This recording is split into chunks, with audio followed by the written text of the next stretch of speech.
Oh boy. Wow. Okay, we're alive. Interesting. I am back, everybody. And I have a lot. Well, no excuses. There's a lot there's a lot we have to discuss here. And I'm gonna wait for more people to jump into this live stream, but I'll get more into depth about that later. As of now, it's good to see everybody again, and I'm still alive, which is surprising. I know, right? And I don't know why, but people, uh, let's update the sub goal actually. The sub goal is 290 now. Well, getting it almost to 2.1k, but that doesn't really matter. Anyhow, though, let us discuss about what's going on. There's a lot I need to discuss with you guys, and it's a lot of it is personal matters, but I don't know. I have been trying to I've been trying to live stream to you guys, and I've been trying to do a bunch of stuff, but I have been struggling with time management. I have picked up more work hours, but it's not intentional, if you get what I'm saying. Well, it is intentional, but it's not for the reasons you think. And I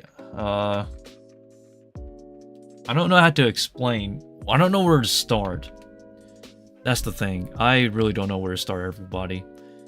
But we'll discuss about that later. As of now, it is nice to see everybody again, and I hope everybody's doing well. My hair is a bit of a wreck still, but I honestly don't mind my hair, I guess.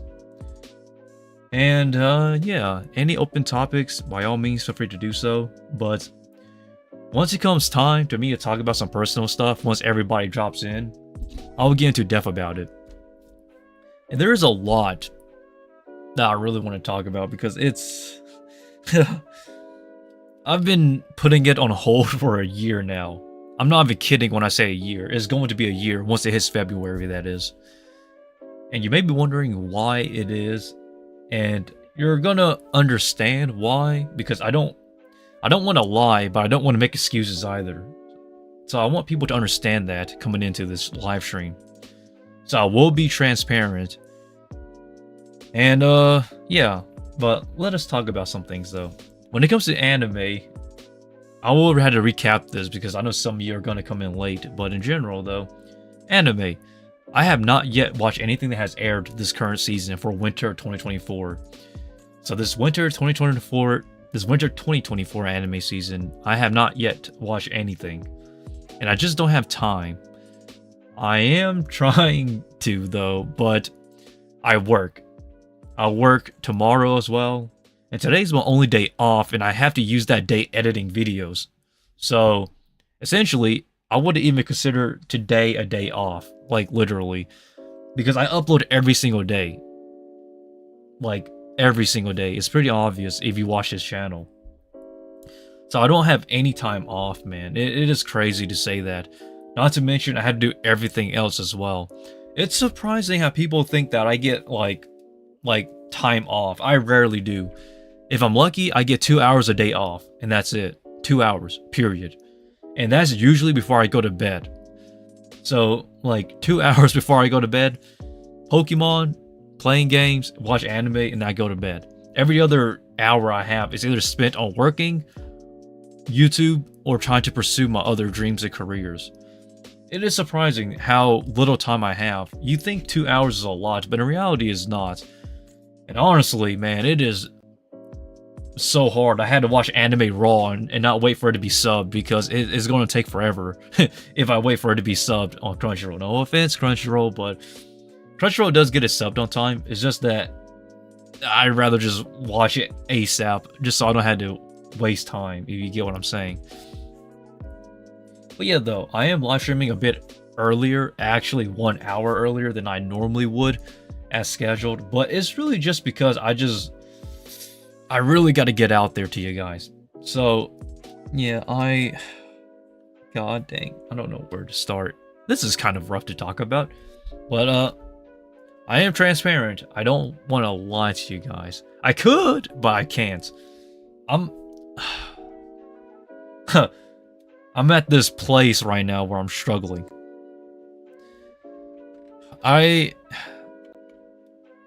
I really hope that everybody who watches this understands where I'm coming from once I explain myself here. Because this is something I don't talk about when it's personal stuff, okay, guys? But it's a lot. Too much for me, honestly, that is having my head spin everywhere. I know that, okay, look, it might not, look, to you guys, it might not be a big deal, but to me, it is a big deal. It does make me anxious. Too anxious, as a matter of fact. Too anxious for my own good. But it's the reason why I'm always working. Like, you have only one life. Don't waste it. Like, literally. Don't waste your one life waiting for success. If you want success, or if you want something in life, you have to work for it. You know? Just go out there. But, oh, man. I've been frustrated, and I've been trying to save money. Because it's for something important, but I'm waiting for everybody to hop into this live stream. And I know, it's 1 hour earlier than I normally would a live stream. But once people drop in, I'll explain. But as of now, though, guys, people do want me to talk about what animes I'm planning to watch, or what animes I am watching, and I guess I'll pull that up as of now. My anime list, baby. Here we go. Dun, dun, dun. Alrighty. My anime list. Hello there, Marco. I need to discuss about something with you guys. But I'm waiting for everybody to jump in, because this is something important. I'm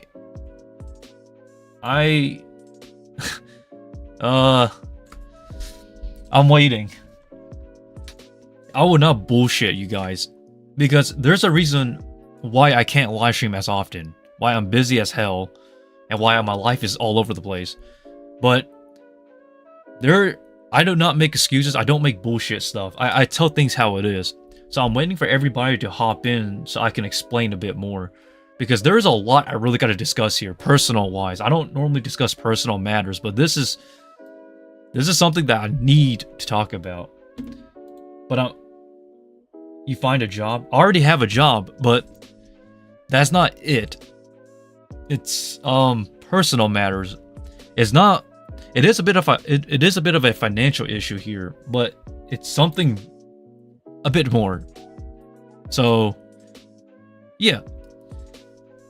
Let us wait and see until more people drop in. Let's hope John drops in, because I think he will understand as well. I think everybody will understand, but it may not be a big deal to you guys, but to me, it's a big deal, because this is something I've been putting off for a year now. I've discussed this last year, but I kind of just brushed it off to the side. The real job. Did you find a job? The real job. It's not really... Okay, it's work-related. Well, it's not work-related. It ties into why I'm working as much as I am. Like, I'm off today, literally. Like, he is already here. Let's hope so. But, like, enough of the jokes, though. I don't want to joke around, because this is something big to me. Like, this is a big deal to me, guys. And I want people to understand. It's about my surgery. Yeah. I need to get a surgery.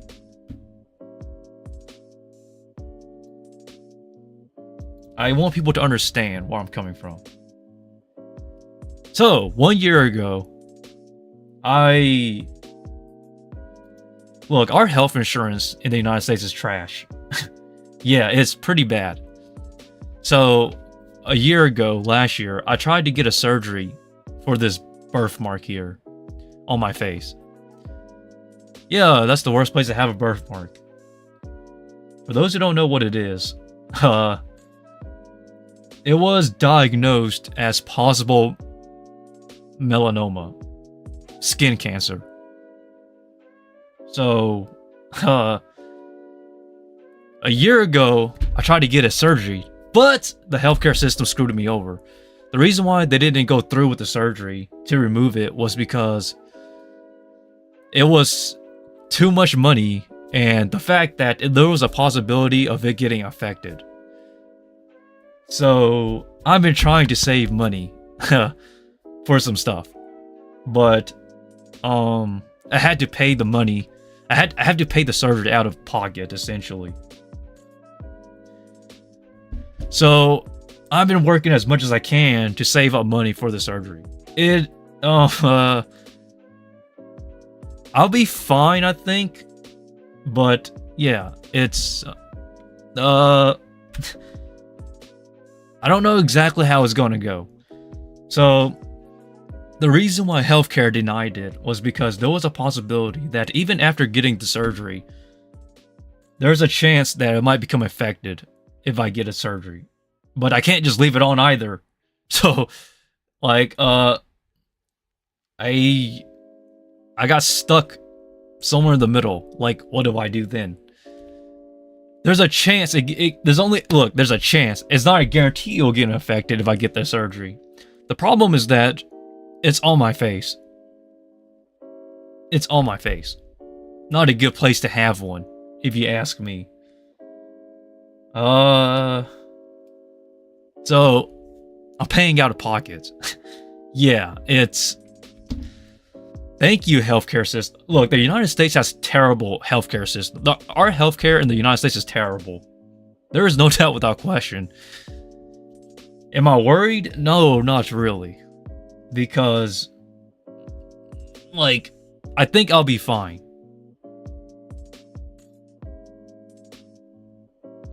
It's not a critical problem. I thought it was something more serious.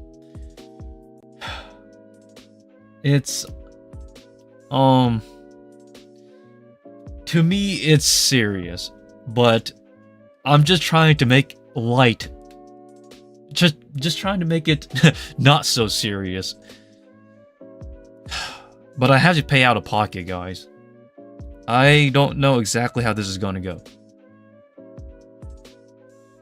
I know that it's confusing, I know, guys. I have to get this surgery, though. I have to get it, but... God damn you, melanoma. Why does skin cancer have to do this to us? But I think it shouldn't be a big deal, though. The only problem is that it's on my face, to a place where it's not really ideal. And the worst part about it is that it's, I've been putting it on hold, but it's a big deal to me, but I've always been the person that try not to make... I try to do things to where it's not a big deal, because if you make it a big deal, then it's bad, you know? So even if it is a really not so great situation here, I'm just gonna make it not a big deal. So I have to pay out of pocket for the surgery, guys. So if I'm working more often, it's not because I'm making stupid ass excuses. It's just because it's reality. And I know that to you guys it might not seem like a big deal, but it's kind of scary, though. I don't know exactly how it's going to go. I don't know much about things, I guess. But it's a long process, guys. It is. I'll be fine. I say I'll be fine, but I don't really know, because there's always a chance of something going wrong. But I have to pick up more work hours, because the sooner I get it, the better. If you get what I'm saying. So for the past few months, I've been grinding the hell out of my work schedule and everything. Survival rate for melanoma is 93%.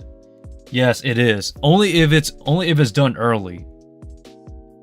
Early, that's the key word here, guys. Not to mention, it depends on where you have your melanoma. My melanoma, I'm not saying See, here's the thing. It's situational here, guys. But I'll be fine for the most part. But I have to pay out of pocket. I really hate the U.S. healthcare system, but it's pretty bad. But yeah, I'll be paying out of pocket. And it's honestly frustrating to me because there's so much I want to do, like get a car, but I had to use my money for that car for the surgery. And at least it's not down there. You're funny, Marco. You're funny. It's not down there, but it's not on a great place either, though. So here's the thing you have to understand. Since it's on my face, if I was to get a surgery, it will literally leave a hole in my cheek. This is the problem that I have about my situation here. If it was on my arm or on my shoulder or on my back, it would have been a big deal. But since it's on my face, if I was to get the surgery, they say it will leave a legit hole in my cheek, an actual big hole. So they need to get a surgery to where it gets patched up.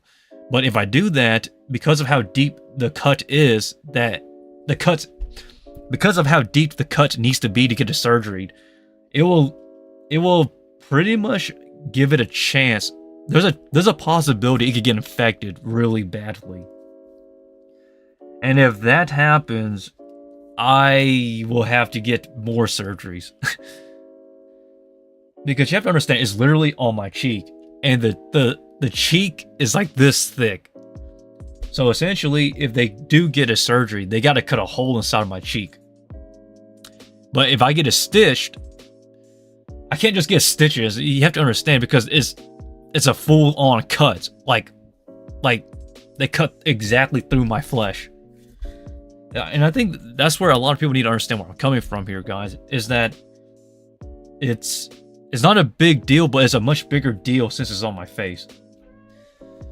But we have to wait and see how it goes. I don't know exactly when I get it. Either between February or March. So, yeah, that's when I'll get it. And I don't know if I'll be able to do 25 push-ups. I'll find a way. I swear, I'm going to find a way to try to do 25 push-ups, even after the surgery. Because I heard it's pretty bad. I heard that it will be pretty bad since it's on my face. Can they operate with laser? No, they cannot. The reason why see, that was an option at first, but it couldn't be done because I was born with this. This is not something that has grown over time. It's starting to grow worse now, but I was actually born with this birthmark. And due to how long I've had it, it's pretty much deep into my flesh to where you can't laser surgery this away. You have to actually get it cut. But now it ties back to the problem I mentioned earlier. Due to how deep this birthmark is, they have to cut it all the way through because this thing penetrates deep into your flesh, depending on how long it's been, how much it has spread, etc., etc. And due to how long it's been on my cheek, basically my entire life, it's pretty much all the way down into my flesh. So the only way they could get through to it, they had to get a surgery to get it cut. But once they cut it out, it's going to leave a hole. And once there's a hole in my cheek, they can't just stitch it. Because the thing about stitching is that it's more confusing than it sounds. So they're trying to work something out here. But because of all the processes, it causes a lot of money. So all of this money that I've been saving for my car that I've wanted to accomplish for more of my goals in my 20s, I decided to use that money to actually fund into my surgery. To remove this birthmark. So that's the current plan. I'm about halfway there, guys. Well, next week I will be about halfway there. But I'm grinding as many work hours as I can. But at the same time, I don't want to I don't want to take away from my YouTube stuff, you know what I'm saying? So I'm still uploading daily. I'm surprised it is amazing at how much I can do, because man, I'm grinding my work hours, but at the same time I'm grinding YouTube and my goals and my dreams all at once. So luckily I'm alive. The only downside is that I haven't been live streaming as much as I want to though. But at least I feel a bit more comfortable now since I got it off my chest. Like, it is, like, that took a huge burden off my chest, guys. But yeah, though, we're getting the surgery. I will get it and I will live. But I'm praying to God that it doesn't get infected. Because if it gets infected, everything goes downhill in a bad way. So, yeah. No car as of now, because all the money I was saving for my car is being put into my surgery. So a few $1,000s down into the surgery now, not into my car. But we'll get the car soon, though. Soon. Oh, god dang it. This is going to be more than one surgery, by the way, guys, for those who are wondering. I don't think it will be just one surgery done and go. Because, god dang it, I wish it was on my neck or something, because god damn it, it had to be on my face. So, yeah, so it's going to be I think a 2-part process, 2 to 3-part process. One is getting it out off my cheek, off my face. The second one is going to be recovery, stitching it up and getting everything together. And then third, I don't know what the third process is, but I think there's only 2 to 3 processes that we're going through here. But it costs a few $1,000s, maybe more than a few $1,000s. I tried to get Medicaid and healthcare to cover it, but I guess that's not working. And health insurance is pretty bad here. So, yeah, and I got a phone text.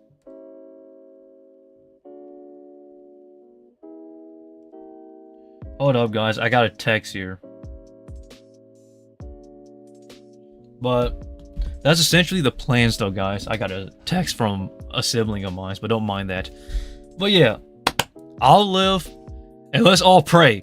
Let's all pray that it doesn't get infected. There's a chance it could get infected, and that's the part that worries me the most.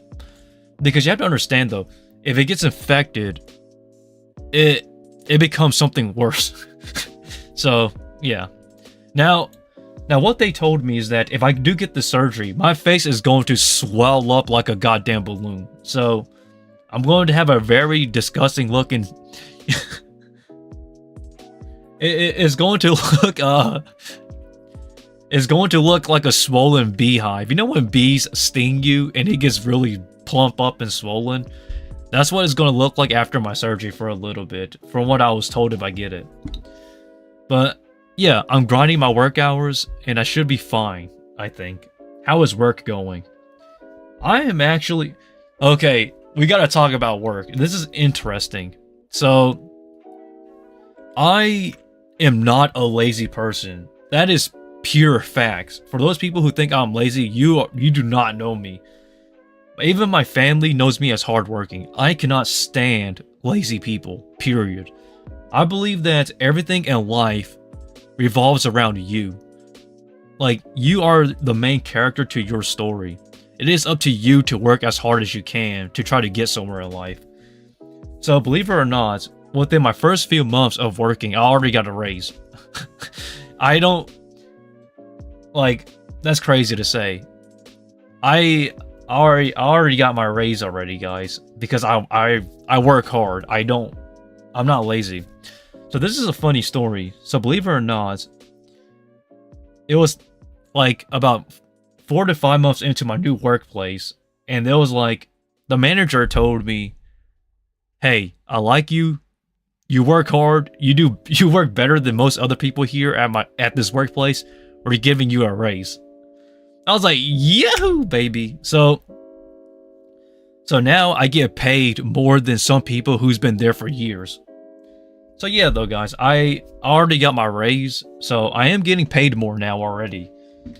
So normally, you'll get a yearly raise, as most workplaces go, but for me, I got my raise early, because they like me. So essentially though, yeah, I work is going pretty well. I am getting my hours, and honestly, so to put it simply, for those who don't get what I'm saying, I became the senpai. So when I got in, I had senpais, but it got to a point where I was so good, I became better than my senpais, quote unquote. So I became better than my seniors, who's been there longer than I have. So I ended up getting a raise. So yeah, work is going pretty good, guys. I am not a lazy person. I will always say that, and I will die on that hill. I cannot stand lazy people. So if you're a lazy person, please don't take offense to that. It's just that for me, the reason why I take it very personal is because I truly believe that anybody can do anything as long as they're willing to work for it. Like, nothing in life comes from waiting. You can't wait for things to come your way. Now there are times you have to wait for things, but it's like while you're waiting for something, do something with yourselves, you know? So for me, I'm doing great. But yeah, let us move on, guys. So to recap, I'm getting my surgery in the next 2 to 3 months. So yeah, and I'll update on that. And before I continue vlogging, I got my new camera right here. My batteries for this new camera is right here. Now I just need time, because oh boy, I want to make more vlogging videos for you guys, because I want people to understand my life. Because yeah, but the problem is that it's hard to record my life because I work and I'm not a lazy person, so I spend about, if I'm lucky, I'll spend about 1 to 2 hours a day with free time. But I keep using that free time to either watch anime or play games and not vlogging. So I need to find a way to include this vlogging part into my life. Because my god, I really just want to show you my life. Because you will come to recognize that, holy shit, the Kumo Sensei doesn't really watch anime. I do watch anime, baby. It's just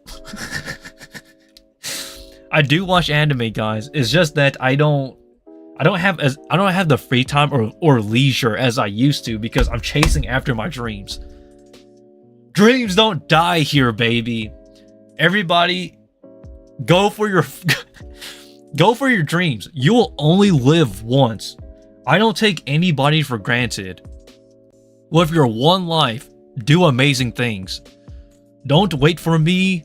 Don't wait for other people. Go out there and show them what you're worth. Like, just go, baby. Just go for it.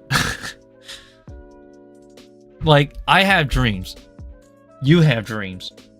But if you want them to come true, or if you want to have a small chance, even if it's not 100% or 1%, at least it's not 0. It's only truly 0 if you don't try or if you give up. But yeah, though, vlogging, god, I am so excited. I saved up so much money for this camera, by the way, guys. It was a few $100s, almost it was a lot of money, but god, I'm excited. But let us talk about anime, guys, because hold up, there it goes. Because man, there's some anime news we gotta talk about. Like, okay, hold up, because I do not want to talk about this current anime season, because I have not watched any anime this current season because I have been working to pay for my surgery. So there has been so much anime news that has happened, so much anime drama too. Dang, it's crazy. Let's talk about this, guys, one at a time, because man, do people have a lot to say. We're going to start with Solo Leveling. This anime here, it has such a mixed reception. We have to talk about this. So let us talk about Solo Leveling. So there has been a lot of drama regarding not the a bit of the anime, but more so the fan base. So allow me to explain about Solo Leveling. So Solo Leveling is based off a Korean manhwa. And essentially what happened was that some people are not satisfied with how this anime adaptation is. And to be honest, from what I've heard from some online people and from Twitter, from my Anime's News Network here, my anime list as well, everywhere, people are saying that Solo Leveling is a bit all over the place for the first episode. But I have not watched this anime yet, so I need to watch it whenever I get the chance to. But it has a mixed reception. Some people say this anime is already cutting out content, and some people say it's skipping content and then going back to it. Now, granted, I have yet to actually watch this anime. I have read some of the manhwa. I am not caught up with the manhwa whatsoever, so that is my disclaimer. My disclaimer is this: I have not caught up with the manhwa. Let me repeat that, I'm not caught up. So I don't know exactly how far or how much they added or cut out of this anime for the first couple of episodes. So that is my disclaimer. Because I have not read far into Solo Leveling. The only reason why I know about it is because my friends at the time, at that time that is, they told me what happened. So I have the general idea of what is going to work. What is going to happen here. But I don't know exactly how it's going to work. So it's a bit back and forth. And it's pretty interesting as well because A1 Pictures is the one working on this. For those who don't know, A1 Pictures is the anime studio that has worked on Sword Art Online. Everybody. That's funny. When somebody mentions A1 Pictures for this anime studio, they think of Sword Art Online. So I honestly don't think they will screw it up too badly. Now granted, if you're an anime only, I heard that is great, but it's not perfect by any means. This rating here is about an 8.5 here. If you look right by here, guys, well, this part I'm highlighting, if you can see right here on this corner, 8.5. So it tells me that it's good, but it's not perfect based on this rating. Now, granted, who knows? It could get better or worse, but as of now, from what I've heard from fans, it's pretty good, but not perfect. And I don't know why people are complaining about it, like on Twitter, for some reason. It just doesn't make sense to me. Okay, now, what other stuff should we talk about here? What other anime news? Tsukimichi Moonlit Fantasy Season 2. Oh boy. So, from my understanding, I believe this changed anime studios. Correct me if I'm wrong, but I think the first season was a different anime studio, but I'm not too certain. I need to double check that for anime news. But overall, I heard this is not as good as the first season based on the first couple of episodes, but we gotta wait to see, honestly. Because I need to, like I stated, as of the live stream of this video, as of right now, I have yet to watch any of these animes because I've been working.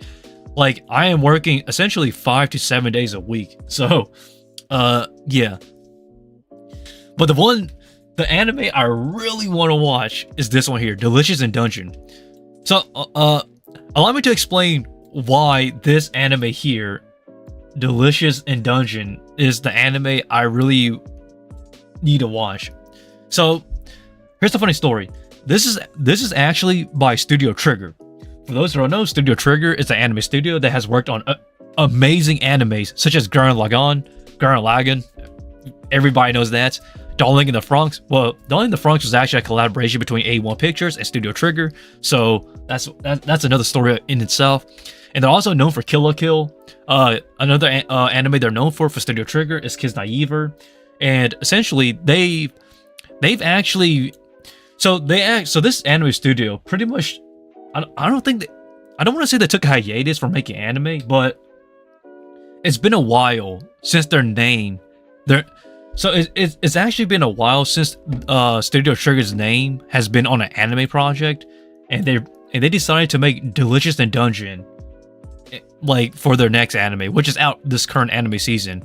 And I highly recommend this anime because number one is Studio Trigger. Studio Trigger is actually they have a very beautiful art style. I think their art style is just one of a kind, period. You can't deny that. Anytime I see a Studio Trigger anime, I pretty much know it's a Studio Trigger anime. Secondly, oh yeah, and they make Gridman. That's what it is. Gridman, that was what I was talking about. Sorry, Gridman was the one of the most recent series that they worked on for the anime projects. But back to Delicious and Dungeon. So sorry, I am. You can feel. See, this is the thing about me, guys. When I talk about anime, you can. People can feel my enthusiasm when it comes to my my love for anime because I know so much. So Delicious in Dungeon is actually a manga. And believe it or not, I've actually read the manga when it came out, but I only read the first few chapters before I dropped it. And I did talk about this this anime I was talking about this anime adaptation on this channel, I believe. I think I made 2 videos about it. But it's pretty interesting because they have some amazing voice cast. Like, this voice cast here is amazing. Even for the English dub, they have amazing voice actors and voice actresses, such as Sung Cho Won, aka Pro ZD, voicing one of the characters in this anime. Look, if you like fantasy, dungeons, and food, this anime is something. Dude, this is a laid back anime. I actually like this. It's kind of like what old school anime used to be. You know, your weekly, just sit back and relax and enjoy. Like, sit back and relax and enjoy. This is it. Like, this to me is it. And since Spy Family is pretty much over now for this current anime season, you know, this is like that filler spot for like your weekly enjoyment. But that's just for me though, guys. But yeah, I know that people wanted me to talk about The Dangers in My Heart season 2. God dang, I love this show. Okay, I love this show. It's because, look, I know I stated that rom-coms are like, don't get me wrong, I am tired of rom-coms, but I do love this show. I just don't know why. It just tugs at my heartstrings. Still going on dates, guys, but I haven't committed. I haven't found the one yet. So for those, oh yeah, so before we could, so on the topic of romance series, I did go on a date about a month back actually. It went okay, but I think it was better that we just stayed as friends. So yeah, I'm still looking for the one, but yeah, we're putting that on hold as of now. Blue Exorcist. Oh boy. Okay, let's talk about Blue Exorcist. Blue Exorcist has a special place in my heart. This show is the trope that got the blue flames sticking onto my head. Now, when people think of blue flames in anime, they either think about Blue Exorcist or Black Rock Shooter. Funny enough, those 2 animes came around that same time period, the transitional phase into the modern era of anime. So 2009 to 2011. This is the era of like the blue flames in anime.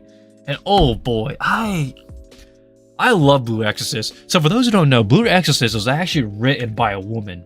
And I forgot what's her name, but she writes some amazing stories. The sad part and the reason why Blue Exorcist animes are always late is because the author for Blue Exorcist, she took a long hiatus. She took such a long time going on hiatus to the point where the manga became irrelevant. The series became irrelevant. And then I think it was a year or 2 ago, I discussed it here on the channel. The author for Blue Exorcist came back and she started writing again. And oh boy, I felt that. I love Blue Exorcist. I've always been a big supporter of female manga artists and female manga authors because they do not look here, guys. Don't look at the screen. Look at me for a second. Female authors can write. They write some of the best stories of anime ever. Let me give you an example. The creator of Fullmetal Alchemist, written by a woman, Beastars. Beastars is an underrated gem. You don't have to be a furry to like Beastars, but Beastars is an amazing series. Beastars was written by a woman. Like, come on now. Blue Exorcist, amazing series, written by a woman. I feel, look, I'm not trying to be sexist or anything, nor am I trying to be like the ultimate feminist. All I'm saying is that, in my personal opinion, anybody can create amazing stories. You don't have to be a guy, for God's sake. Look at Gangsta. Gangsta, oh my freaking God, I love Gangsta, not that mention. So, Gangsta is one of my favorite anime / manga series ever written. It's not in my top 10, but in my top 20. And trust me, top 20 is a big compliment because I've watched like hundreds of thousands of anime at this point. And Gangsta is written by a woman. The funny thing about Gangsta was that the author, she actually, I don't want to say she quit, but she slightly kind of put it back on hold. So like a soft retirement to the Gangsta manga. But then she went back to start writing it again. So like what I'm trying to say is that don't underestimate females when it comes to writing amazing stories, because they can write some amazing goddamn stories. You just need to let them flesh out their stuff, you know. But yeah, let us continue though. Blue Exorcist, I'm a big fan. I love Blue Exorcist. But yeah, Hokkaido Gal is a super adorable pass. What else should I talk about that I really need to talk about? I'm gonna watch this. I'm skipping this. So yeah, let us. I don't know why people are telling me to watch Gushing Over Magical Girls. This anime is just not for me. I don't hate it though. Okay, let me clarify some things before I continue. So let us talk about this series for a second. Gushing Over Magical Girls. For some odd reason, people are saying I should watch this. While I do not hate this series is not for me. And I appreciate it for the recommendations, but I'll pass on this for now. Maybe if it hits the right spot at the right time, I'll go back for it. But as of now, I'll pass. But I know why people are recommending me this anime though. Just calm down for a second. Okay, Tales of Wedding Rings. I talked about this here in the channel actually, but I'll pass on that. What else? What else is there to talk about this anime season, baby? Alrighty. Everything else is either underappreciated or stuff that I'm not too familiar with that I will check out once more episodes air. Like, but that's really about it though, guys, when it comes to this anime season that I really want to talk about. However, the anime news is not over yet. Hold up, I need to pull this up for a second because there is some more anime news I gotta talk about with you guys. I am the anime guy to go to when it goes. Okay, let me pull it up. We need to talk about this because this is a big deal. Nobody's talking about this on YouTube. It's crazy. Let's talk about this for a second. Anime Japan 2024 stage lineup. So for those who don't... this article is written by Joshua, so there goes credit where credit is due. And Joshua is a pretty credible writer when it comes to anime news for anime TV. So let us talk about this. So for those who don't know, Anime Japan is an event that happens once a year where they do this big catalog of anime announcements. So previews, anime announcements, anime teaser visuals, etc, etc, etc. This is like it's not like Anime Comic-Con, but it's more like a place for anime. It's more like anime news. It's kind of like E3 for anime to an extent, but you're skipping the wrong way using healing magic. So, okay, I skipped it, but that I'm gonna binge watch that actually because from what I heard that the light novel is good, but the anime adaptation is not that great. So I'm kind of on the fence about that, but I'll get back into that later. But as of now, I really gotta talk about this because this right here is a big deal. So yeah. So here's the article. Explore new productions on the red, green, blue stages. So, Anime Japan 2024. Here is everything about anime. So Anime 2024 returns this year to be held on March 23rd and 24th at Tokyo Big Sight. This year's Anime Japan theme is a new era of animation. Today, the official website of Anime Japan has revealed the full stage's lineup. Here's the video, guys, and I can't watch this because it got... So believe it or not, so yesterday evening, I actually posted a video, believe it or not, and I think I posted a video and it was only up for 2 hours before it got copyrighted. So, so I made a reaction video to some of this stuff, not everything, but just some of this, because I already knew coming in that if I was going to react to this, it's going to get copyrighted. So I just skimmed through it, and I don't know why, but it got copyrighted. I'm not even kidding. I actually made a video on this, and it got copyrighted. So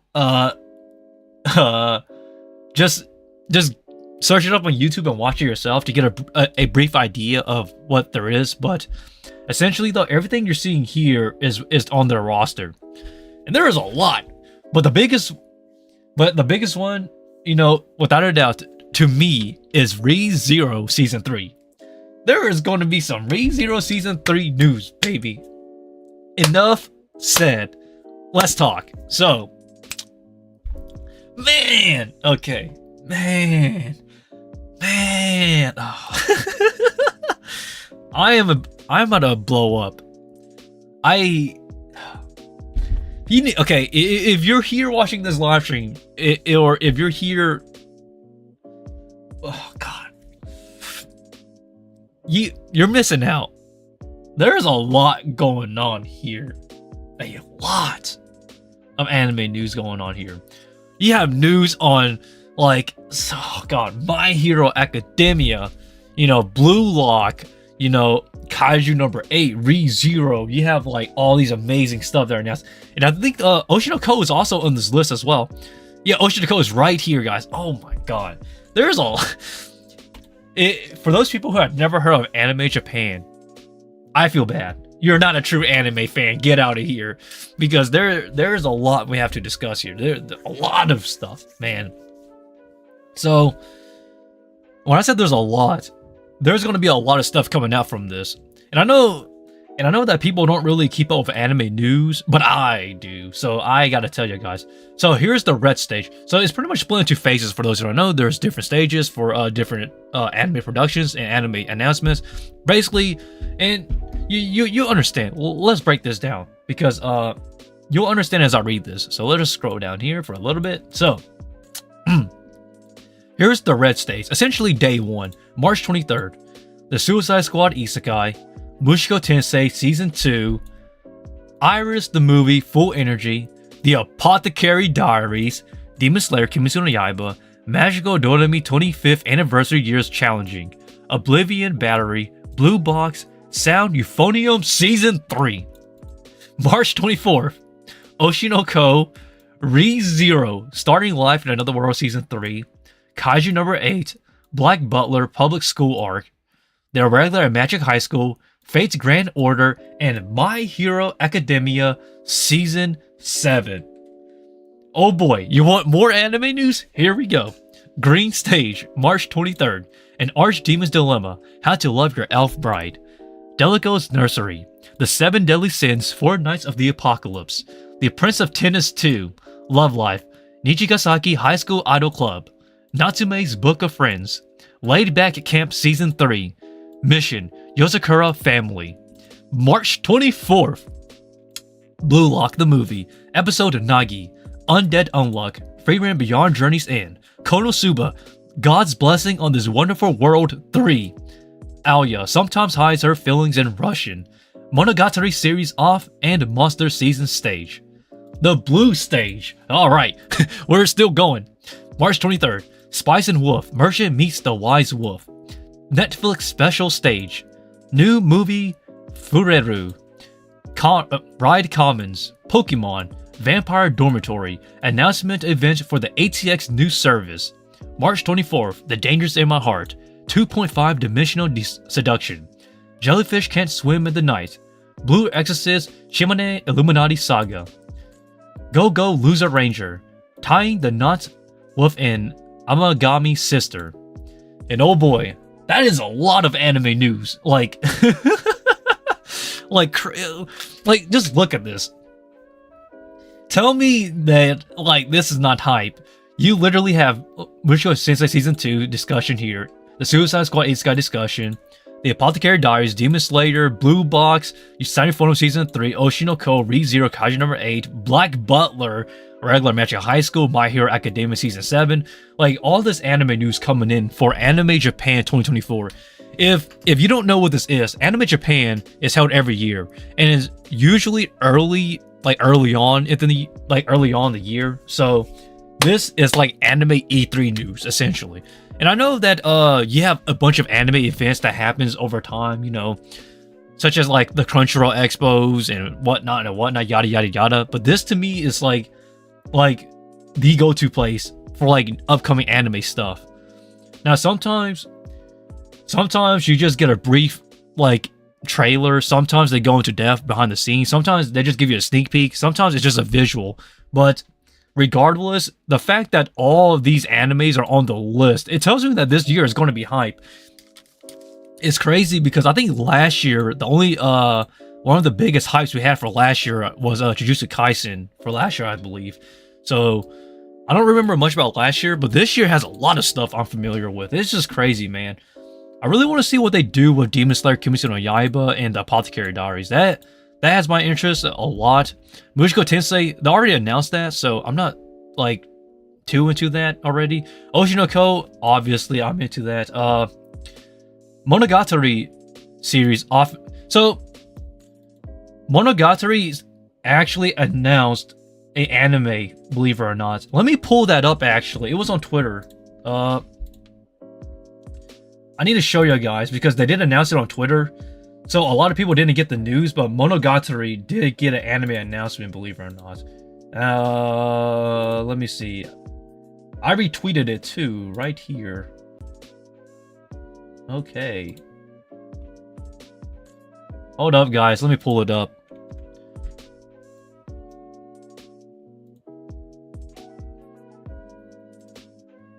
Okay, this thing is getting annoying.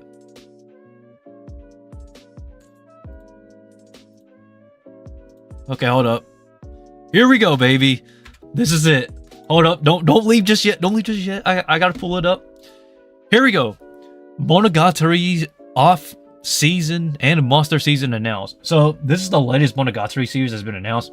So far, this is all we got. It's literally just a visual, but my god, I'm hype. So I am not caught up with the Monogatari season. Like, when it comes to the Monogatari series and seasons, I'm not caught up. But I do know what happens for the most part, so I have a general gist of what's going to happen here, but I am hyped.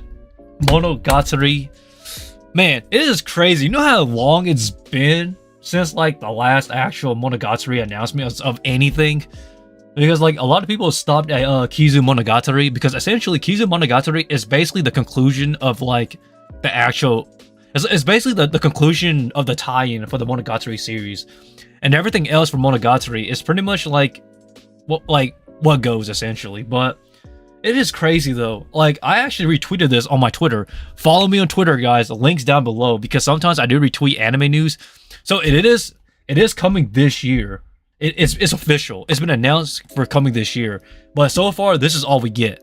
See, if you look right here, it says 2024 right at the bottom here. So Monogatari is happening. The question becomes when this year.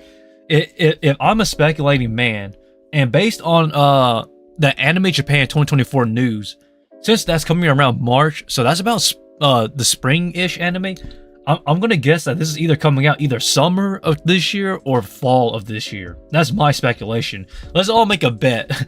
What season do you think this anime will air for Monogatari 2024? The off-season and monster season. I personally do think it's going to be fall because I don't, because we have to understand this is what you call it, the anime. I forgot the anime studio already. God dang it, it slipped out. I had a brain fart, but you guys get the gist though. I don't think they'll be ready by then because anime studios, man, like they need to take their time. Let them work their magic. Let's not pull off a studio mappa here where nobody gets time off. So I'm praying that they take their time, because I really look, Monogatari. The thing about Monogatari is that their anime has a very unique aesthetic. I don't want to say it's like a masterpiece aesthetic, but it's a very, I don't know. If you watch, for those people who watch Monogatari, you know what I'm talking about. They have a very unique atmosphere. But well, let us jump back into the stuff here, guys, because I don't want to drag this longer than it needs to, because there's a lot I really want to talk about this list.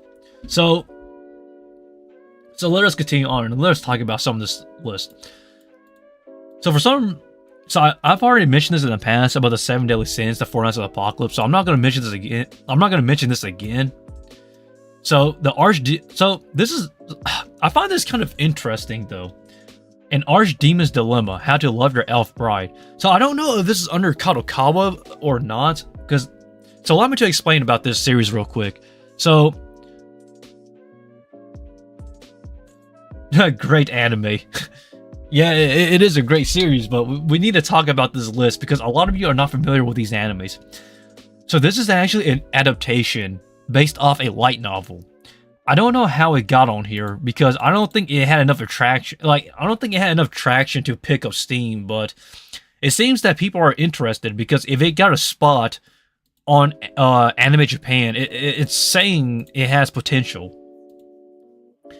This is more of a rom-com fantasy series, so if you like romantic comedy series, this is probably your go-to here, but pretty interesting to see this one here. And I think I did talk about this here on this channel, believe it or not. But I recommend just reading the light novel, but let us continue. What else do I want to talk about? Laid Back Camp Season 3, that's self-explanatory. Mission Yozakura Family. So this is interesting. So for those who don't know, Mission Yozakura Family is actually a Shonen Jump series.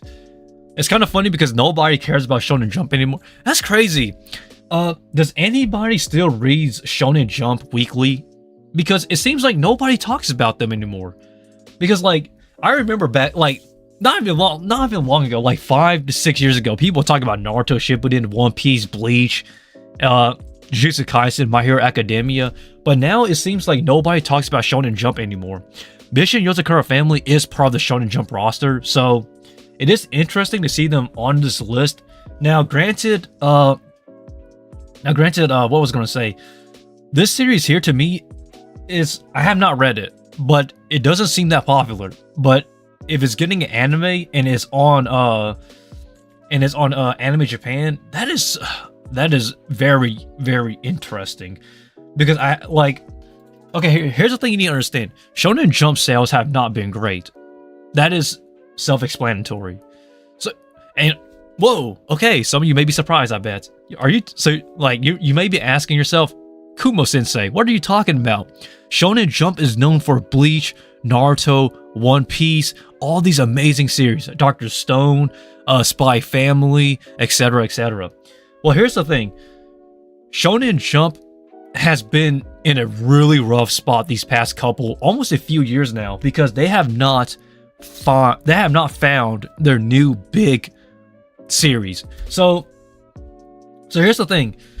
When it comes to the Shonen Jump weekly roster, a lot of their big popular animes are over. Dr. Stone is over. The Promised Neverland is over. Haikyuu is over. What else is over? Bleach is over. Naruto's over. All these amazing series of Shonen Jump is over. So Shonen Jump Weekly has been pumping out all these freaking series.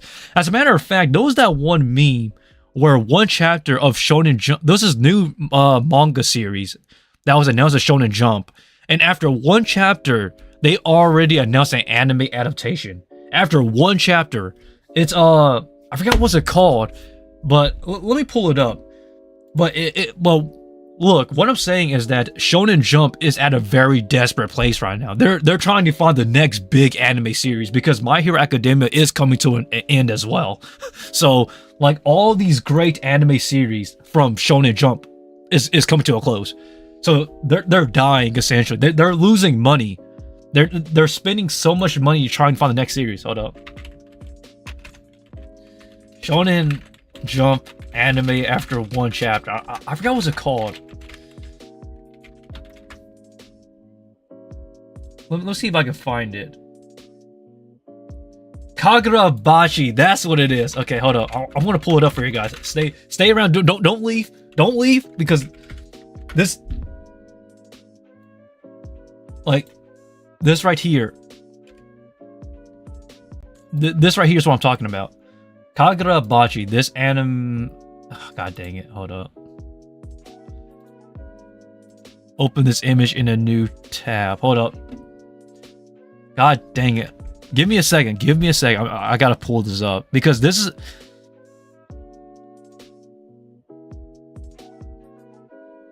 Oh man, hold up.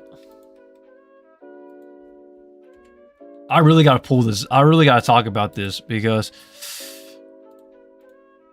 Okay, here we go. Let's talk about this anime series for a second because you have to understand where I'm coming from. The shonen. This is the Shonen Jump issue that we have. So Kagurabachi is an interesting story. It's essentially about a guy. Look, it's not a man. I don't really know the synopsis, the complete synopsis, but just say it's a swordsman, an OP swordsman.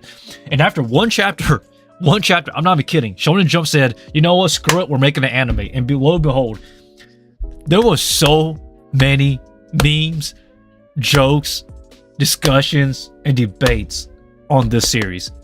One chapter. The day it was released, one chapter, anime announced. So, I want to know everybody's opinion. What do they think about Shonen Jump as of now?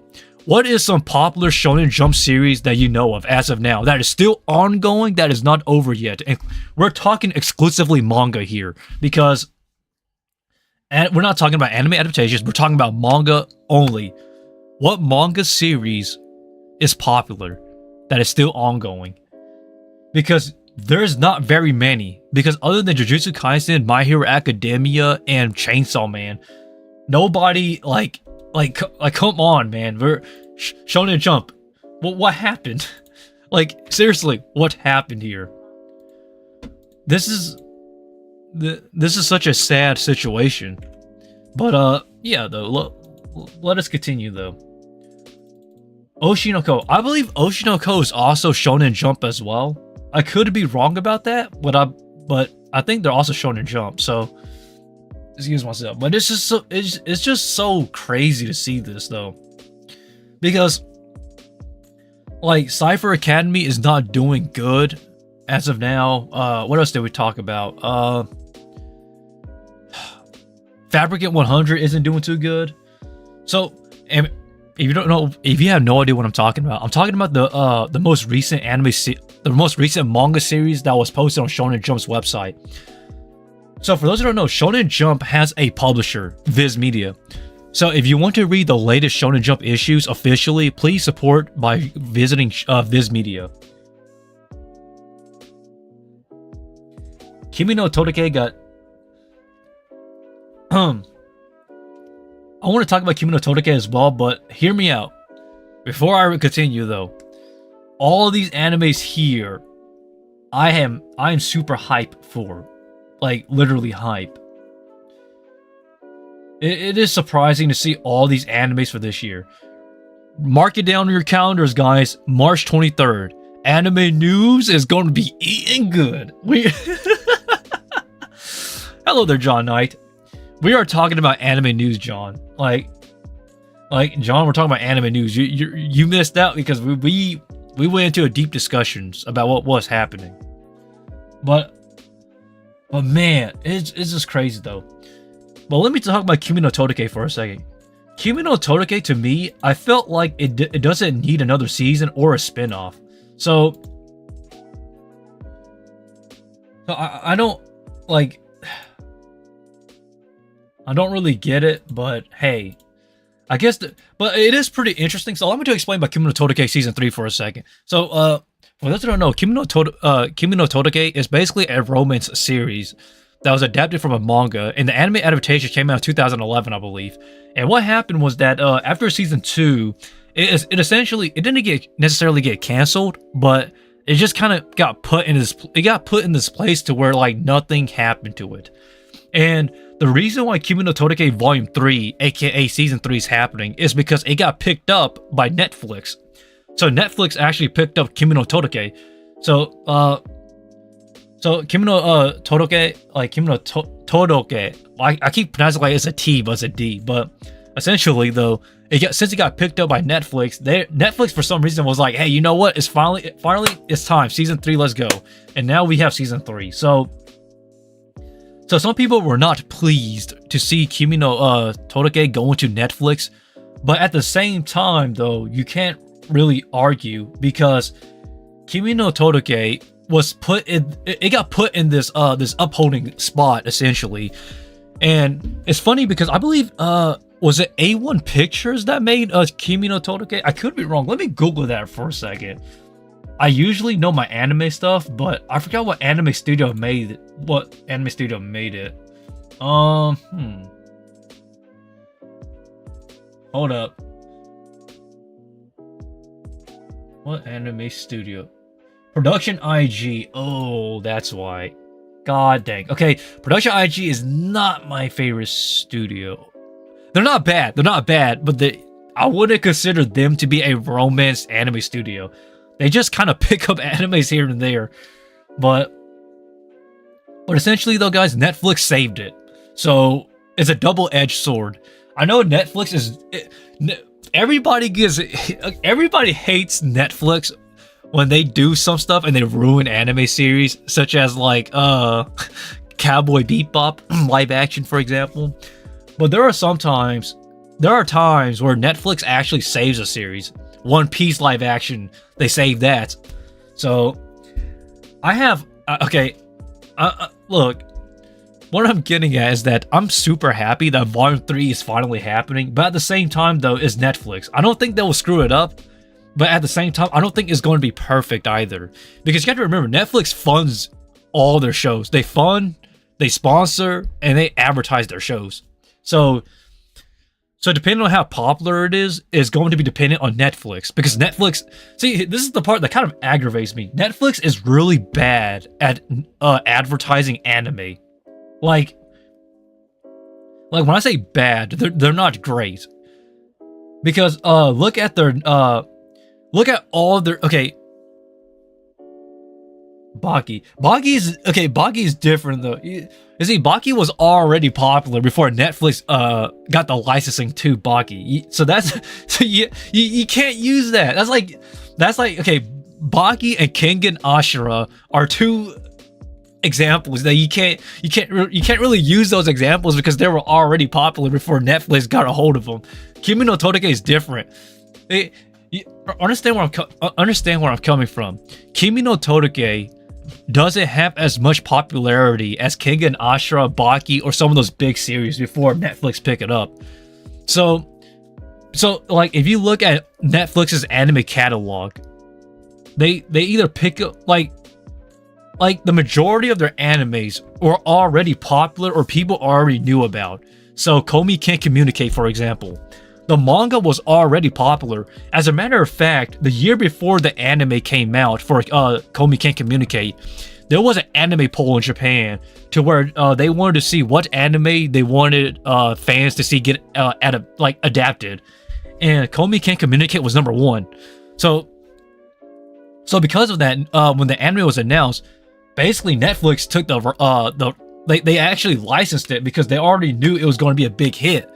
So like you have to understand where I'm coming from. Kimi no Todoke, like it was popular, but that was in 2011 to 2013.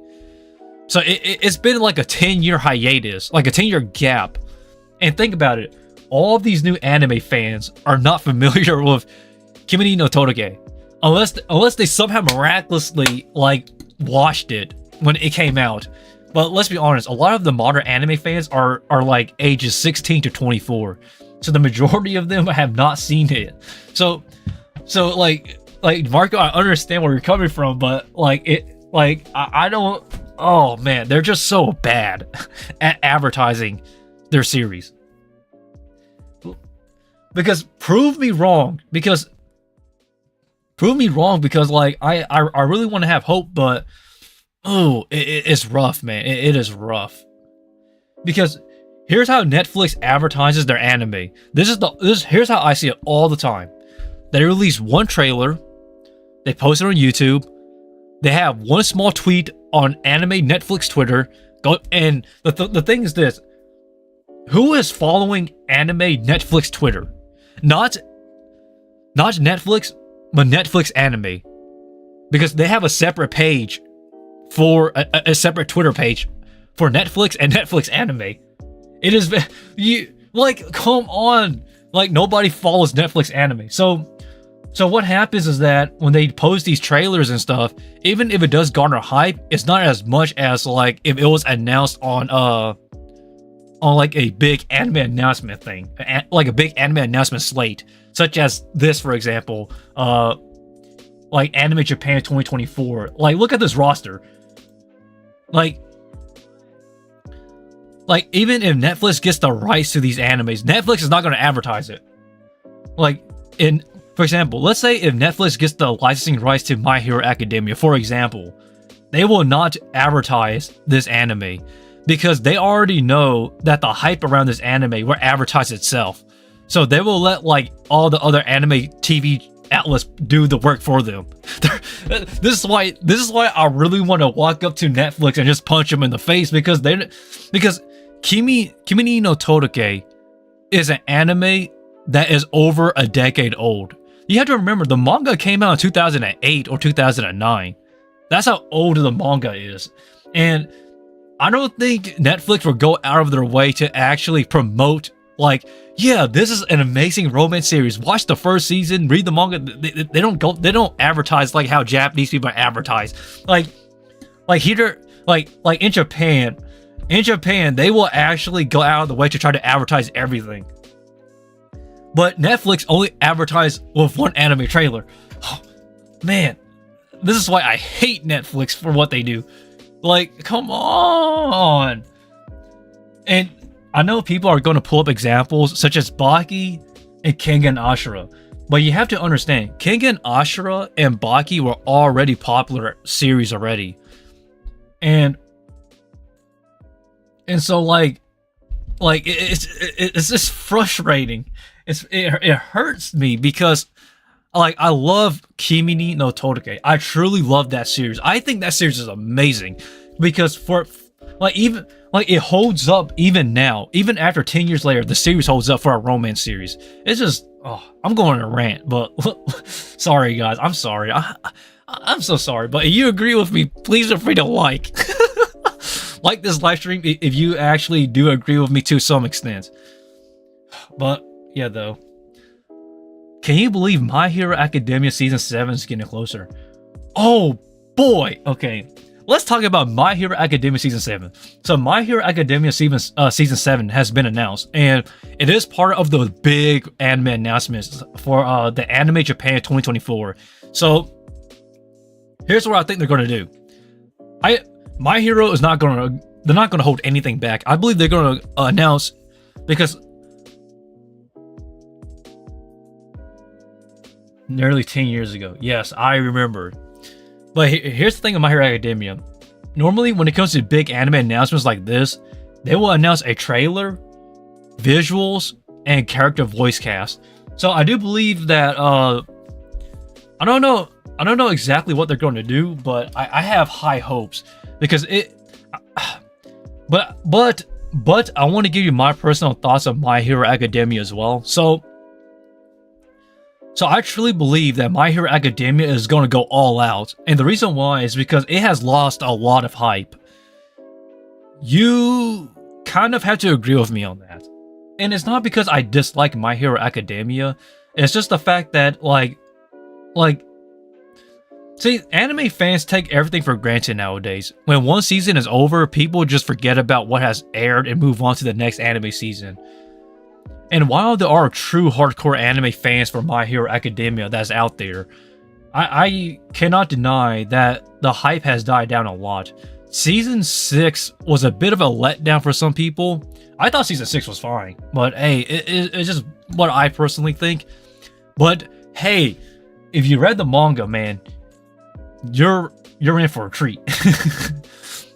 I have not, but But I also want to give a not a disclaimer, but a bit of an explanation of why My Hero Academia is in this spot. So for those who don't know, My Hero Academia was written by Horikoshi. But Horikoshi, the manga author and creator of My Hero Academia, has terrible health. His health has been deteriorating and getting worse and worse. And Shonen Jump keeps pressuring this man to actually write My Hero Academia, to the point to where he suffers from illnesses, hiatuses. And so My Hero Academia has been in this constant state of infinite hiatus, and then coming back, releasing a couple to a few chapters, and then more hiatuses, and then back and forth. And it's frustrating to me because I like My Hero Academia a lot, but Horikoshi's health is horrible. It's abysmal, and they keep like oh my god, man, they keep pressuring him to write My Hero Academia because Shonen Jump has a really bad roster as of now. So, oh man, I feel bad. Everybody in the anime and manga industry is overworked. So this is why anime gaps for My Hero Academia has been huge. Like normally is really just 1 year and then the next anime season for My Hero. But the reason why the most recent seasons for My Hero Academia has been 2 years, maybe even longer now, is because of Horikoshi's health. Because there's not enough manga adaptation material for the anime. So like the anime is currently at this spot to where like, holy shit, what do we do? Because there's not enough manga, to adapt from. So what they're doing is they're praying to God that like people will be willing to just wait it out. And because of that, due to the time that people take, like due to the time of waiting, the hype has died down, and it's pretty much gotten to a spot where it's pretty much not as relevant. And it hurts to see that because like they can't really do anything. So I really hope that everybody gives some love for My Hero Academia, but more importantly though, we should be giving more love to Horikoshi because he's really in a rough spot, guys. His health is not the best. It's pretty obvious. It's not like the creator of it's not like Hunter x Hunter, where like the manga author just keeps going on hiatus because he's lazy. That's not the case here. This is a true case of somebody being overworked, but at the same time having really bad health. So I really wish Horikoshi the best, and I really do hope that like he gets better over time, because there has been a lot of breaks in manga recently. It is crazy. It's bad. Hello there, Dr. Panino Zono. It's nice to see you again, but yeah, though, guys, if you're wondering why it lost a lot of hype, that is honestly the reason why. And it makes me so mad when people say, when people are like demanding for a new season. Why are you demanding for a new season, man? Like are anime fans this ungrateful now? We shouldn't be taking anime for granted at all. Whether an anime adaptation is good or bad, we need to truly be appreciative of the people that are actually working, creating the series for us. Now, granted, I will give you fair criticism. I'm not even going to hold back sometimes, but in this case, it's a valid argument. But hey, don't hate me for saying that, though. It's just the honest truth. But it is what it is, But anybody wonders about... Okay, sorry guys. Let us change topic. There is one anime on here that I really, really, really want to talk about, and that is Kaiju number 8. Has anybody actually read Kaiju number 8? Because this is man, this anime has so much disdain and so much hype at the same time. It is honestly surprising. So I really want to talk about the series. So allow me to explain a bit of a backstory about Kaiju number 8, this anime here. So Kaiju number 8 is a very interesting series. So Kaiju number 8 is a manga series that aired on Shonen Jump Plus. Not Shonen Jump, but Shonen Jump Plus. For those who are unfamiliar with anime, Shonen Jump, or manga that is, Shonen Jump Plus is an online manga service. And they have some amazing series such as Spy Family, which is obvious, and Kaiju number 8, which is another one.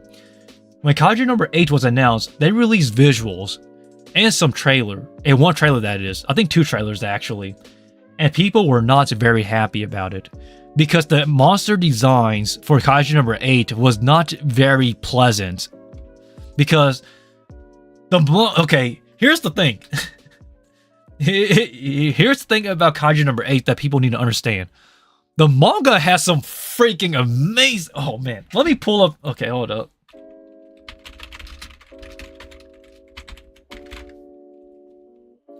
I'm pulling it up because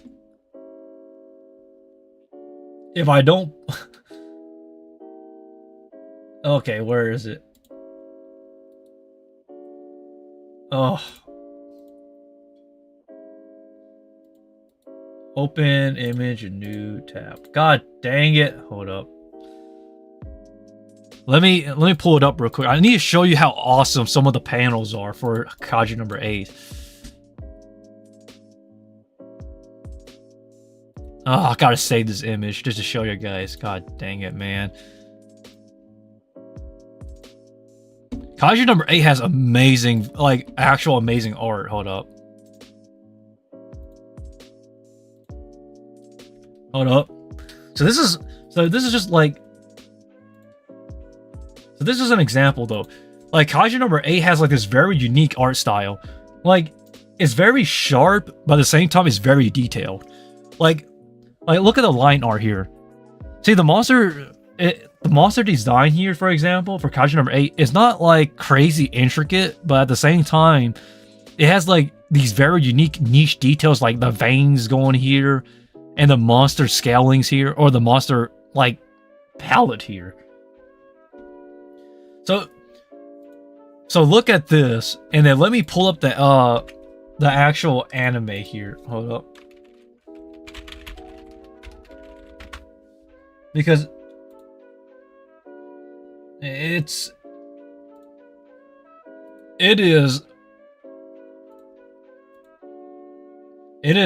is not that great.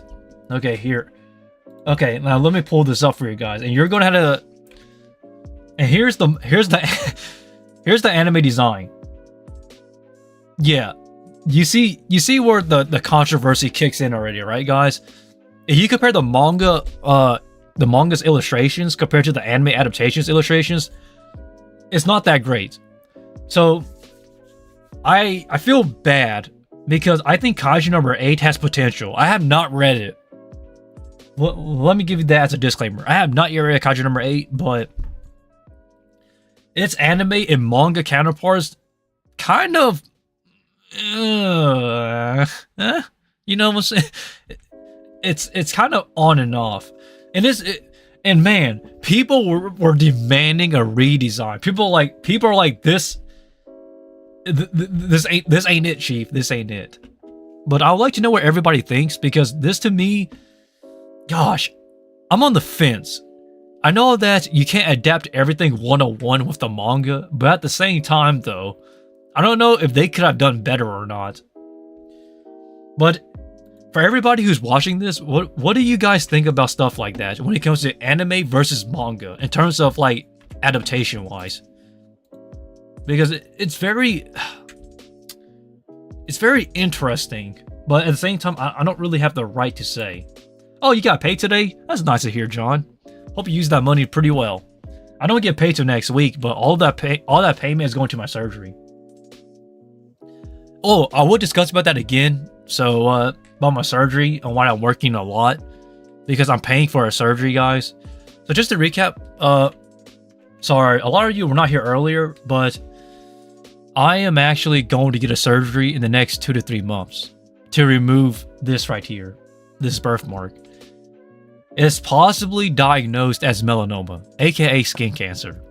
So a lot of my money, and the reason why I'm working hard right now, and the reason why I don't have time to be live streaming as often, the reason why I can't live stream as much as I want to, is because all of that money and all the hard work is going to pay for my surgery. I have to pay out of pocket. Health insurance isn't helpful because they kind of turn it down. and I don't have any health coverage whatsoever. Nor, and the reason why they look, the healthcare system in the United States is bad, but I have to pay out of pocket. So I'll be fine. I'll be fine. I'll be fine. I'm going to live, but it's kind of complicated because the thing is on my face. So I'm not gonna die. I'm still gonna live either way. So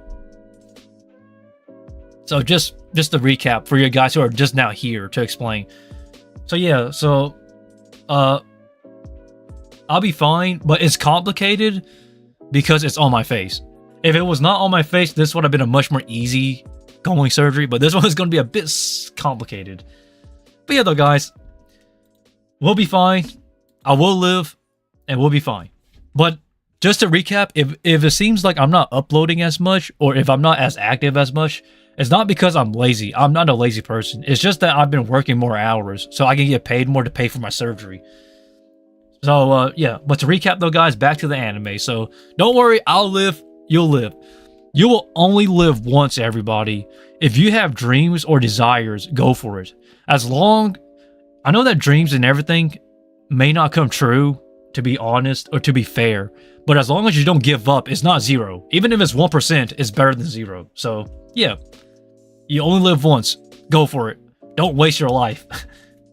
But, manga always comes before anime, so just like Solo and Arrow expect anime to be saying. Oh, see, I totally agree with that. Marco, that is such a valid... The simplicity of this validity of this statement here. Manga always comes before anime, so just like Solo Leveling, everyone expects the anime to be the same. Guys, you gotta temper down your expectations, because everybody... I really... see, this ties back to my point. Anime fans nowadays take everything for granted. It's disappointing. But I hope that everybody here is not like that. I hope we can just enjoy anime for what it is. Because I do. God dang. I love anime too much, man. But at the same time, though, guys, I don't have time to be watching anime because I have been working and grinding my butt off. But what's next, though? We talked about pretty much everything I want to talk about here. Oshi no Ko is self-explanatory. Black Butler. Black Butler is such an interesting case, guys. Because this anime, this series, man, god damn, it's been around for a long time. I love Black Butler, though. So, okay, okay, let me talk about Black Butler for me. So this anime has a special place in my heart. Because I actually love the opening for Black Butler, the first season. Monochrome No Kiss by Sid. That is one of my favorite anime openings of all time. Like, its English dub is good too. Oh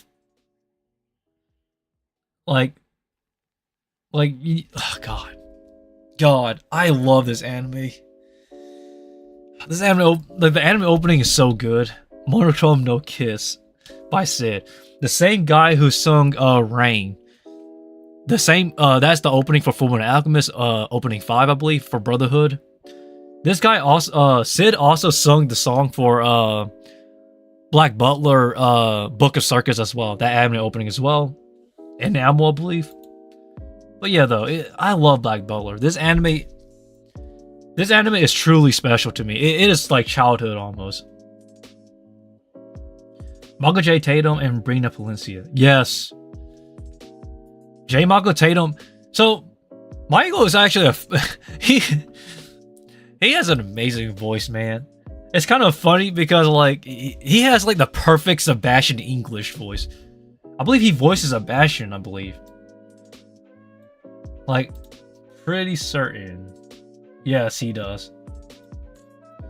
It is history, man. I can talk about this all day. But I think the biggest surprise is this, guys. Has this... Okay, sorry, guys. I'm going to move off to off from Black Butler and actually talk about this for a second. the Irregular at Magic High School. Anyone notices that this was announced? Because for those who don't know, the Irregular at Magic High School had an anime studio change. So the first studio that worked on this on the first season, they switched anime studios to A1 Pictures, I believe. And so, excuse myself. So I don't know. I thought the new anime season was the latest anime season was fine, but not as great. I don't know. Maybe I'm being too biased. I think A1 Pictures made the first season, and then they changed to Silverlink, I think. I could be wrong, but they switched anime studios. And honestly, the hype has died. It has died down a lot for this anime. I will be honest though.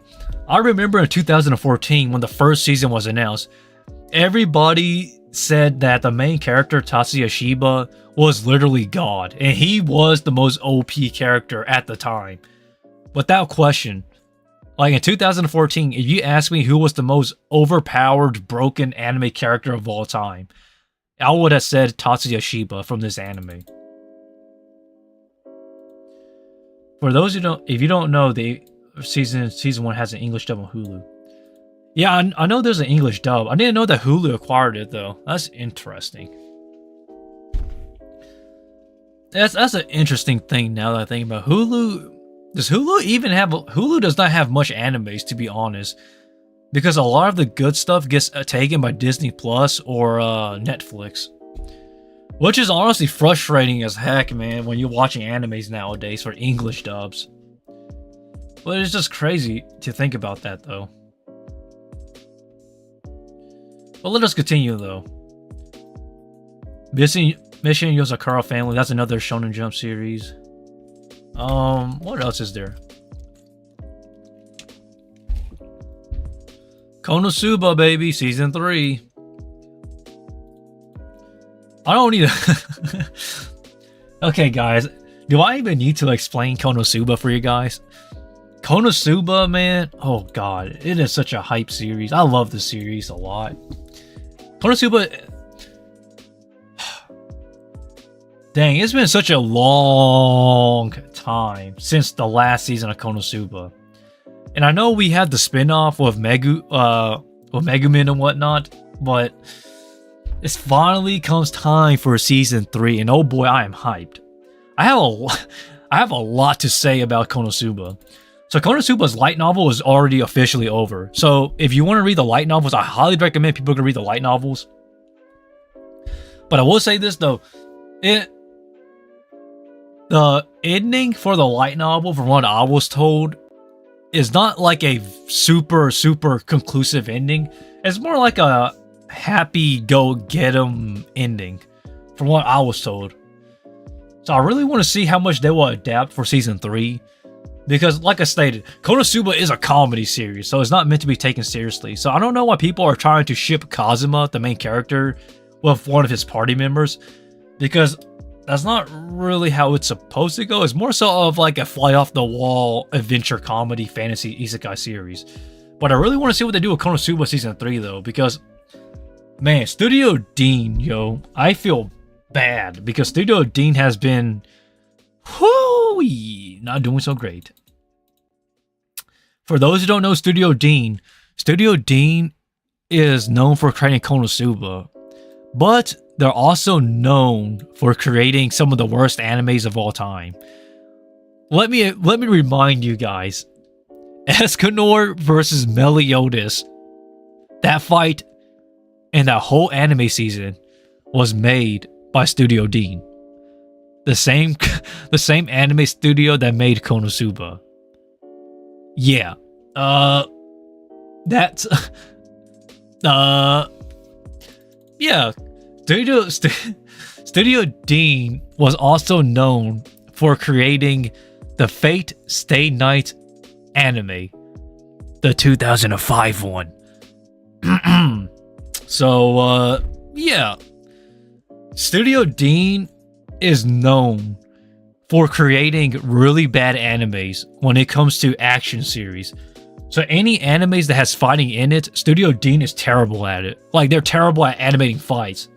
That's why you had the Escanor versus Meliodas fight as one of the worst anime fights animated of all time in modern anime.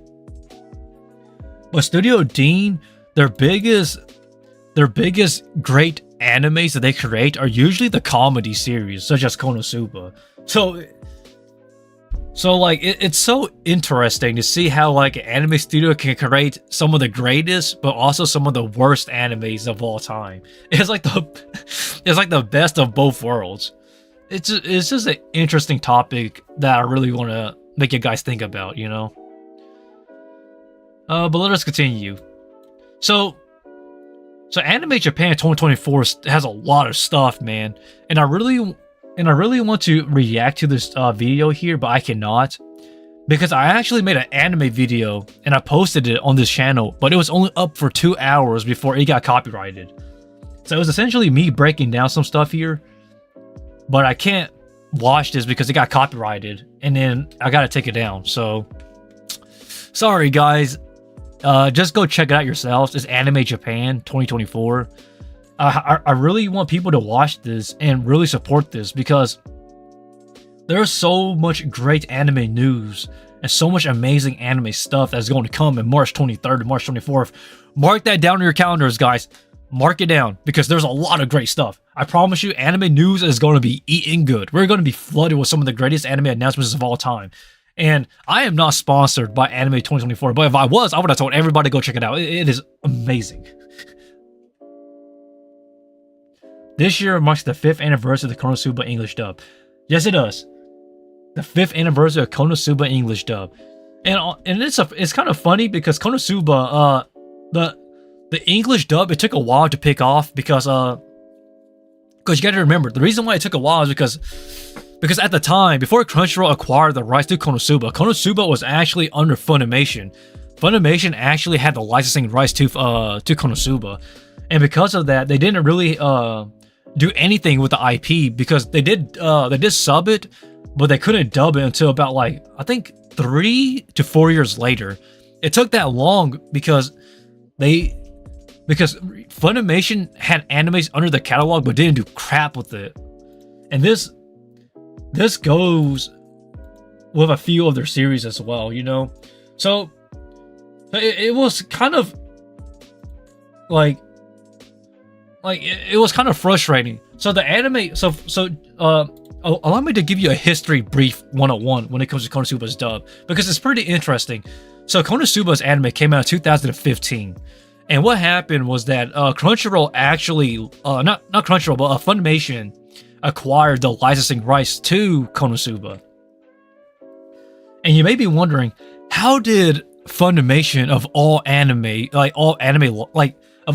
companies that licenses animes, how did Funimation get the rights to this popular god tier comedy fantasy isekai series? And here's the honest truth.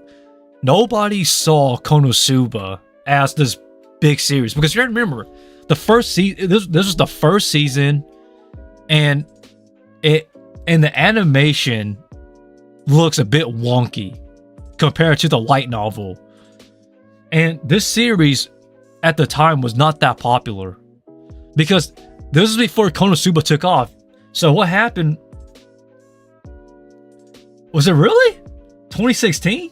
I thought it came out, but 2016, 2015. But either way though, 2016, okay, I'll take that. Correction, 2016, not 2015. But essentially what happened was that nobody saw Konosuba as his popular series yet. As a matter of fact, even I thought Konosuba was going to be a mediocre anime at the time. Now, I take that back now, but at the time though, and when Konosuba took off, it was crazy how it took off in Japan first, and then it took off here in the Western countries. So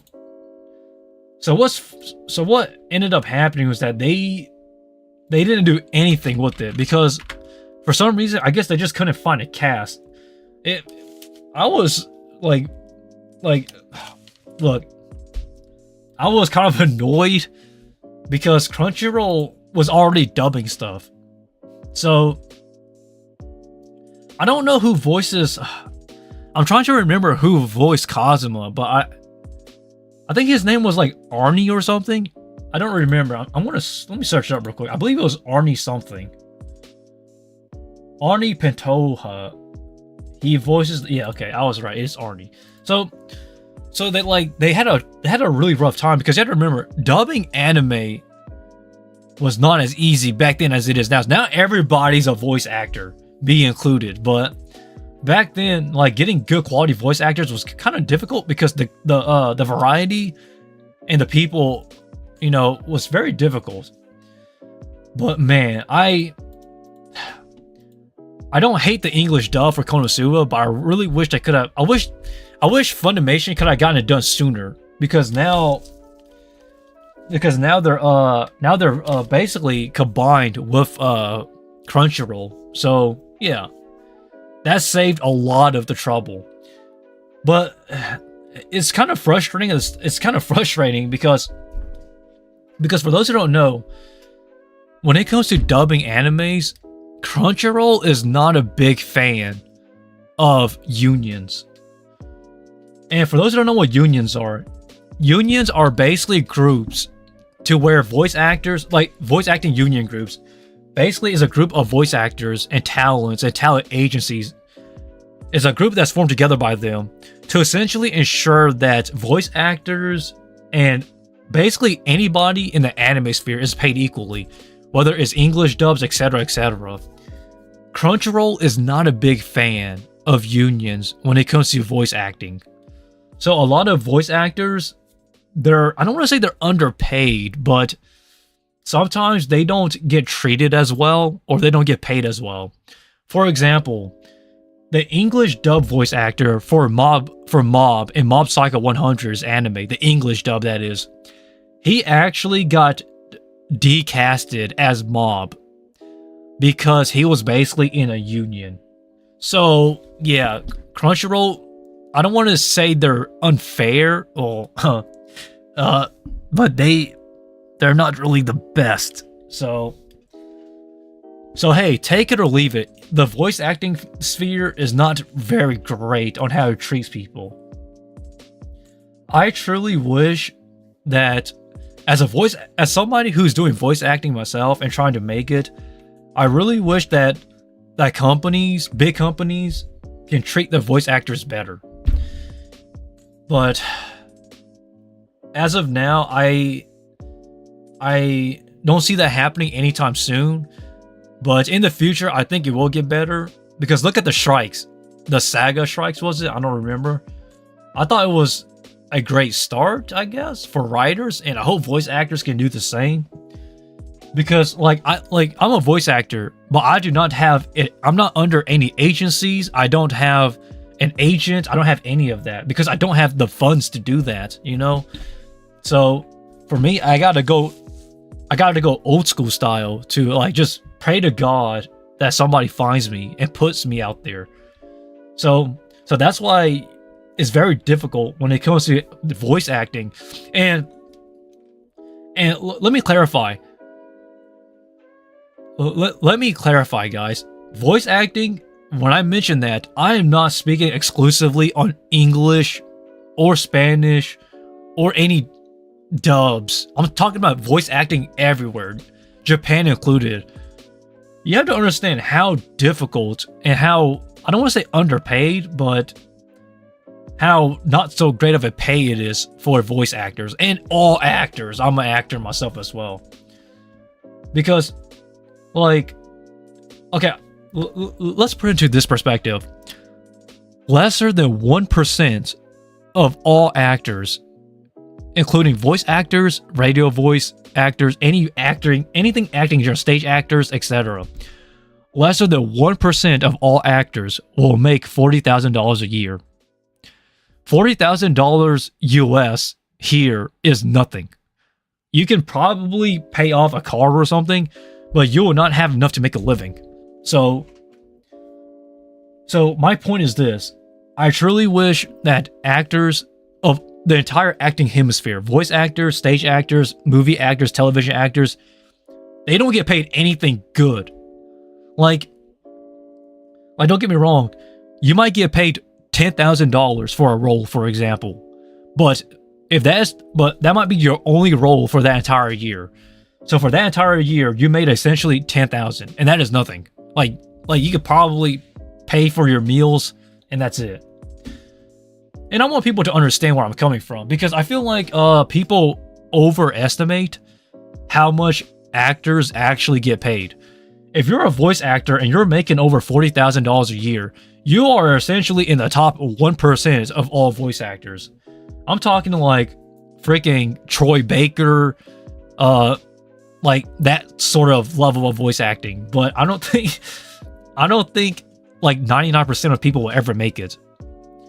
Heck, if I make $100 per stage act, like per role I get for stage acting, I'll be surprised. You know how much I get for stage acting? Like anywhere between $10 to $50. Like that's how much I get for stage acting for a role. Like I don't even make $100. So you may be wondering, if we get paid nothing, why are we doing voice acting? And why is the voice acting industry so rough? Well, the answer is this. You really have to keep building on your portfolio. So, like, I'm not saying you need to have official voice cast to be a good voice actor. You just need to keep creating stuff to put yourself out there. So, like, you know how I put voice acting videos every single day? I do that because it gives me a slightly better chance of somebody finding me out there. And this is what everybody needs to do that is pursuing voice acting or any sort of acting, stage acting included. You need to just keep doing it. And not doing it, and when you do it, you have to do it because you love it. If you don't love it and you're doing it, then why are you even here? But yeah, just a bit of a discrepancy, I guess, for voice acting. But that is my only complaint about like the voice acting stuff, tying it all back together. And on why it takes such a while for voice acting, for English dubs, that is, tying everything one-on-one. But I am happy to say that voice acting has gotten a bit better, because now everybody has a better chance. The only problem now is that it's saturated. But I'm praying to God, guys, that I'll get my voice acting chance. I pray, please give me my role for voice acting, because I need it. Because I'm tired of waiting. Waiting is like death in itself. Like, it's crazy. It's just crazy, man. I've been waiting too long. But I pray though, someday. But yeah though, guys, back to Anime Japan 2024. March 23rd to March 24th, guys, is when they're going to be announcing a bunch of anime's news. And I really want people to go support Anime Japan 2024. So if you're not subscribed to the channel, or if you're not caught up with their website, please go check it out. Because they have a bunch of animes on their list and on their catalogs, and I'm certain that their list will have somebody for somebody. You know, it'll have something for somebody. There's something for everyone here. Please, just show your support. And that's the biggest thing I really want to talk about today. And it is 2 days, so I truly do think that it's going to have something for you guys. Because I don't think for a second that nobody's going to leave disappointed. Because think about it. They have Demon Slayer on here, Mushoku Tensei, Blue Box, Blue Lock, Kaiju number 8, Re:Zero Season 3, Oshinoko, My Hero Academia Season 7. So, like, I truly don't think that, like, people will be disappointed with this Anime Japan 2024. Last year, we have anime announcements for Jujutsu Kaisen. This year, we have more stuff. You know, I'm surprised that, Chainsaw Man is not on here, though. Everyone was expecting Chainsaw Man to be on this list, but I don't see it on here, so maybe it'll be announced on some other anime announcement platform, but as of now, this is basically about it. So, without further ado, guys, I guess we'll start wrapping it up. I'm gonna start wrapping it up around here. So if I don't live stream as often, I apologize. It's not because I'm lazy, it's because I'm working more often. I am actually trying to save money for my surgery, so I don't know exactly how much longer it'll take. Maybe 2 to 3 months, and then when it comes to scheduling, another month or two maybe. So let's just say 5 months before I get the surgery. And from my understanding, after the surgery, my face is going to look kind of swollen. So it's going to look like I got bitten by 1,000 bees. So let's pray that doesn't happen. And the reason why the surgery is so expensive than usual is because it's on my face. And because it's on my face, once I get the surgery, it's going to leave a hole on my face, on my cheek. So they're going to need to actually stitch it up and fix it up to where it doesn't leave a hole. And by doing so, it might have a chance of getting infected. And because of that, it's going to cost a bit more than usual. So yeah, I have to pay out of pocket. So my surgery is going to be a bit more expensive than what it should be. And it's going to take a bit more time than usual to get set up. But I promise you guys, I'm going to try my best to live stream to you guys as much as I can. I have been working 5 to 7 days a week. Yeah, it's crazy. But I truly hope that you guys understand where I'm coming from, because I don't want to say I'm being lazy and just not live stream for you guys, because I really want to. Oh yeah, I really want to, and I also got a new vlogging camera. And I will actually vlog whenever I have free time. So I want people to understand that. It's just that I don't really have as much free time because I've been busy. And what else should I bring up?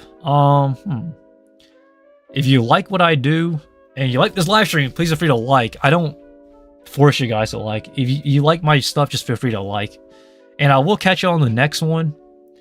And guys, I promise you guys, if you have dreams, look, you will only live one life. I stated this in my community section, and I want to state this to you guys as well. If you have dreams, you should go for it. Because if you have the potential, or if you have the talent, it's not 0%. Even if it's only 1%, it's not 0. You will only live once. And with that one life, I just want everybody to do something great with it. I don't want people to be wasting their lives away, because that's not the life for anybody. You're not a loser. No one is a loser. You just haven't had the chance to prove yourself yet. But I promise you guys though, please do great things and please go for your dreams. I know it's not going to happen overnight, but I have dreams. I'm not going to give up. I swear, I do not want anybody to give up on their dreams. Like, my dreams of getting into voice acting, my dreams of starting a spider business, and my dreams of completing my goals in my 20s. Like, I'm going to work for it. If I fight, you fight. If I fight through the surgery, once I get it, you guys should fight for what you guys want in life too. Please do not throw it away. It hurts because I don't want people to just rely on me or rely on some other body or somebody else or wait for it. Don't wait, go for it. Please. I truly mean that because like, you have one life. It's special. Once that life is over, that's it. Don't live in the what ifs and don't live in the regrets. Stay strong, look forward, and move on. Face on, baby. Fight on. Give it 100. Give it 1,000. I don't care, because I don't want people to live and grow old and just have a bunch of regrets of not pushing themselves hard enough. But yeah, though, guys, please fight on and please fight strong. And by all means, thanks for watching, and I'll see you guys in the next one. And if you feel free to like, comment, subscribe, support me on social media such as Twitter, Instagram, and Discord. Everything's down below. And yeah, well, that's really about it. See you on the next one. Go Beach.